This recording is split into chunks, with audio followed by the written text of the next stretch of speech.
$7 a week doesn't sound like a lot. It's not. It's a coffee, maybe a sandwich if you're picky. Most people spend it without even noticing it left their account. But what if that same $7, the $7 you won't even remember spending, could grow into $2,100 landing into your account every single month? That's the question John asked himself. In this video, I'm going to walk you through the exact 5 stocks that make this work. I'll show you how compounding works and why it's the reason any of this is possible. Then I'll break down all 5 stocks, what each one does, and why it earns its spot. And in the end, I'll show you how $7 a week out of John's pocket turns into a portfolio worth over $300,000, paying him $2,100 a month in dividend income. But before any of that, you need to understand where John was before he started, because it's probably where you are right now. See, John isn't bad with money. He pays his bills, covers his rent, and still has a little left over at the end of the month. He's not broke. He's just never known what to do with the extra. Every time he looked into investing, the numbers felt like they were meant for someone else. $500 a month. $1,000 to open an account. He'd see those figures, do the math against his paycheck, and close the tab every single time. It wasn't that he didn't want to invest. He just couldn't find a starting line that made sense for what he actually earns. But what if the starting line wasn't $500 a month or $1,000 up front? What if it were just $7 a week? Not $7 a day. $7 a week. That's $1 a day, about $30 a month. That's real money, but it's not life-changing money on its own. So how does it become life-changing? This is where compounding comes in, and the easiest way to understand it is with a simple example. Say you put $100 into a stock that costs $10 a share. That gives you 10 shares. And this stock pays a 5% dividend, meaning it pays you 50 cents per share every year just for holding it. Year 1, you have 10 shares. The dividend pays you $5. You don't take that money out, you reinvest it. That $5 buys you a half a share. So now you have 10.5 shares. You didn't invest anything extra, you just let the dividend do the work. Year 2, that 5% dividend is now being paid on 10.5 shares, not 10. So you earn $5.25.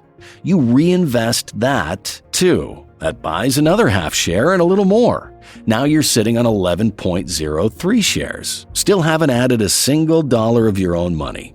Year 3, the dividend gets paid on 11.3 shares. That is $5.51. Again, you reinvest it. Now you have 11.58 shares. So you started with 10 shares at just $100. 3 years later, you now have 11.58 shares, earning you more money every single year, and you never put in another dollar. The money made its own money, and then that money made even more. That is compounding. And the reason I showed you this with a one-time investment is so that you can actually see it's working on its own. When you're adding money every week, the growth blends in with your contributions, and it's harder to tell what's doing what. But strip it down to a single investment with nothing added, and you can clearly see where the new shares came from. Not from you, from the money itself. Now imagine that same thing happening across 5 stocks with $7 a week. That's what the rest of this video is going to show you. So John, and hopefully you, are ready to start. $7 a week, reinvest everything, let compounding do the work.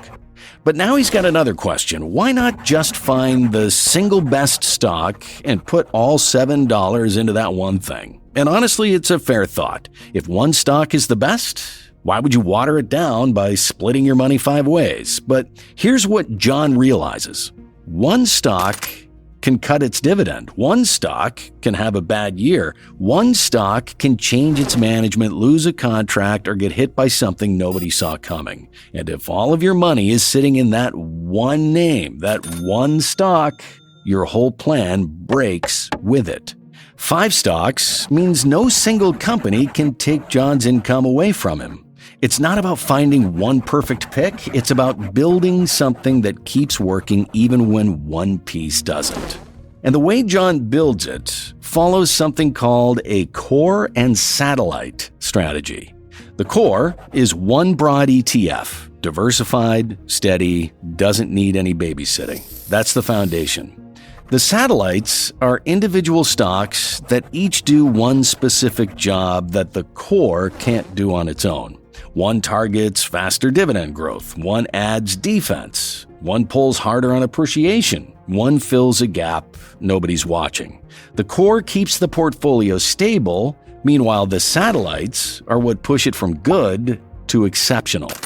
So John starts looking, and the first question is simple: where do I begin? He's not trying to find something flashy or exciting. He wants a starting point that gives him the widest foundation possible with the least amount of risk. That's how he finds SCHD. It's an ETF, which means instead of buying one company, John is buying a basket of over 100 dividend-paying companies in a single purchase. Healthcare, energy, financials, consumer goods, all of it in one holding. He doesn't need to research every company individually or worry about picking the wrong one. SCHD does that work for him, and the numbers back it up. A 3.38% dividend yield with a 10.61% dividend growth rate, meaning the income it pays John doesn't stay flat. It grows every year on its own. That's why it's the foundation. Everything else John builds sits on top of it.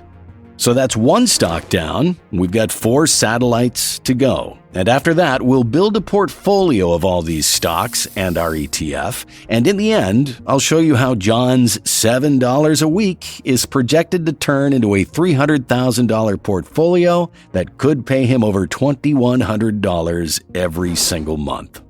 So John has his foundation in SCHD, but he wants something that grows its dividend faster. SCHD is steady, John now wants aggressive. That's where Lowe's comes in. Most people know Lowe's as the place where you go when you're renovating a kitchen or fixing up a bathroom. It's one of the largest home improvement retailers in the country, and the reason it works as an investment is that people never stop spending money on their homes. New appliances, repairs, upgrades, that demand doesn't go away in any economy. But what caught John's attention is the dividend track record. Lowe's has been raising what it pays investors for over 50 years straight, and right now, that growth rate sits at 16.07% a year with 11.58% appreciation on top of it. The yield starts at 2%, lower than SCHD, but that growth rate is what turns a small payment today into a serious one in the long run. But that raises another question in John's mind. He's got a broad foundation in SCHD and an aggressive dividend grower in Lowe's. Both of those work great when the market is moving in the right direction. But what happens when it's not? What happens during a recession, a crash, a year where everything seems to be falling apart? John wants something in his portfolio that keeps paying him no matter what's going on in the world. NextEra Energy is exactly that kind of stock. NextEra is one of the largest utility companies in the world. They generate and distribute electricity to millions of customers, including one of the biggest renewable energy operations on the planet. And the thing about utilities is simple. People pay their electric bill no matter what. In a recession, in a market crash, in a pandemic, the lights have to stay on. That's what makes NEE defensive. A 2.69% dividend yield with 11.32% dividend growth and 11.26% appreciation. The numbers aren't the flashiest in the portfolio, but that's not why it's here. It's here because when the market has a bad year, NEE keeps paying John while everything else is trying to recover. John's portfolio was missing a safety net. Now it has one. 2 picks left to go. Next, John wants something in his portfolio that pulls on both sides, appreciation and income at the same time. He wants a stock that's doing double duty. Goldman Sachs checks both boxes. Goldman is one of the biggest investment banks in the world. They make money from trading, managing wealth, advising companies on deals, and overseeing billions in assets. When markets are active, Goldman is active. And this isn't a company that showed up yesterday. It's been around since 1869 and has survived every financial crisis since.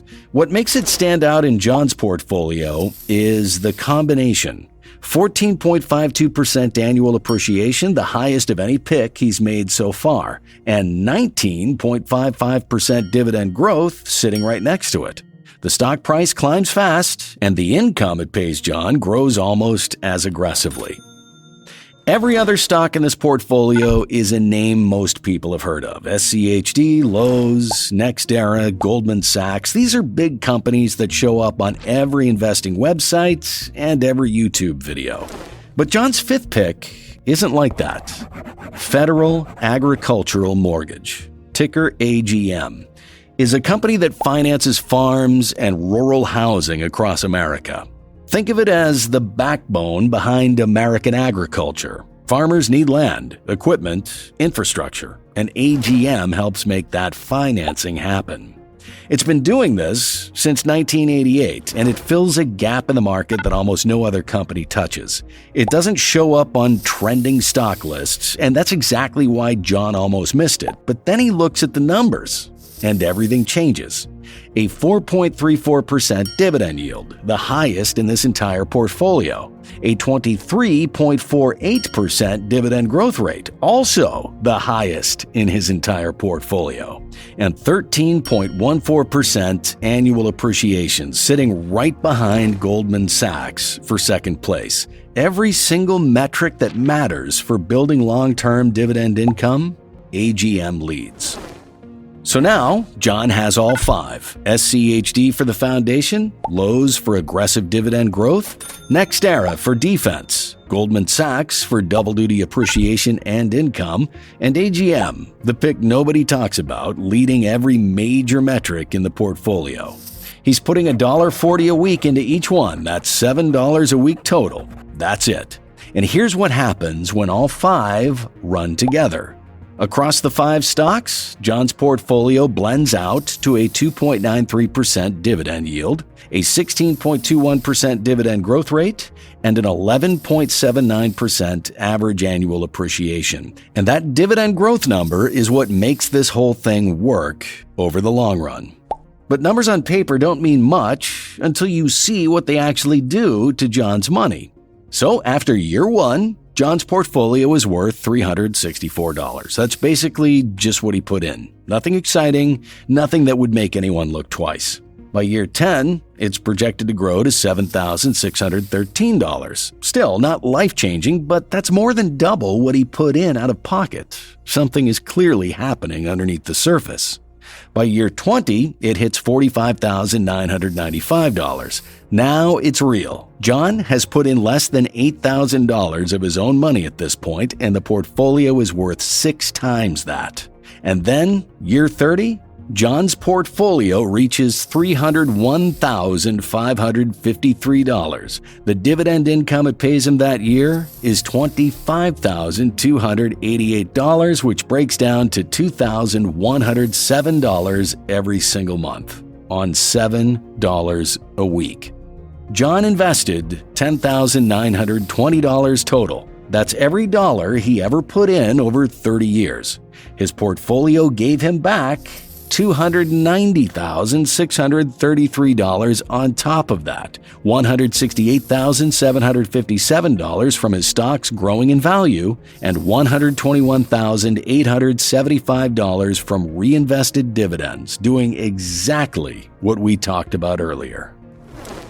If you want to take it further, I made a video that shows you exactly how to invest $5,000 in ETFs as a complete beginner, step by step.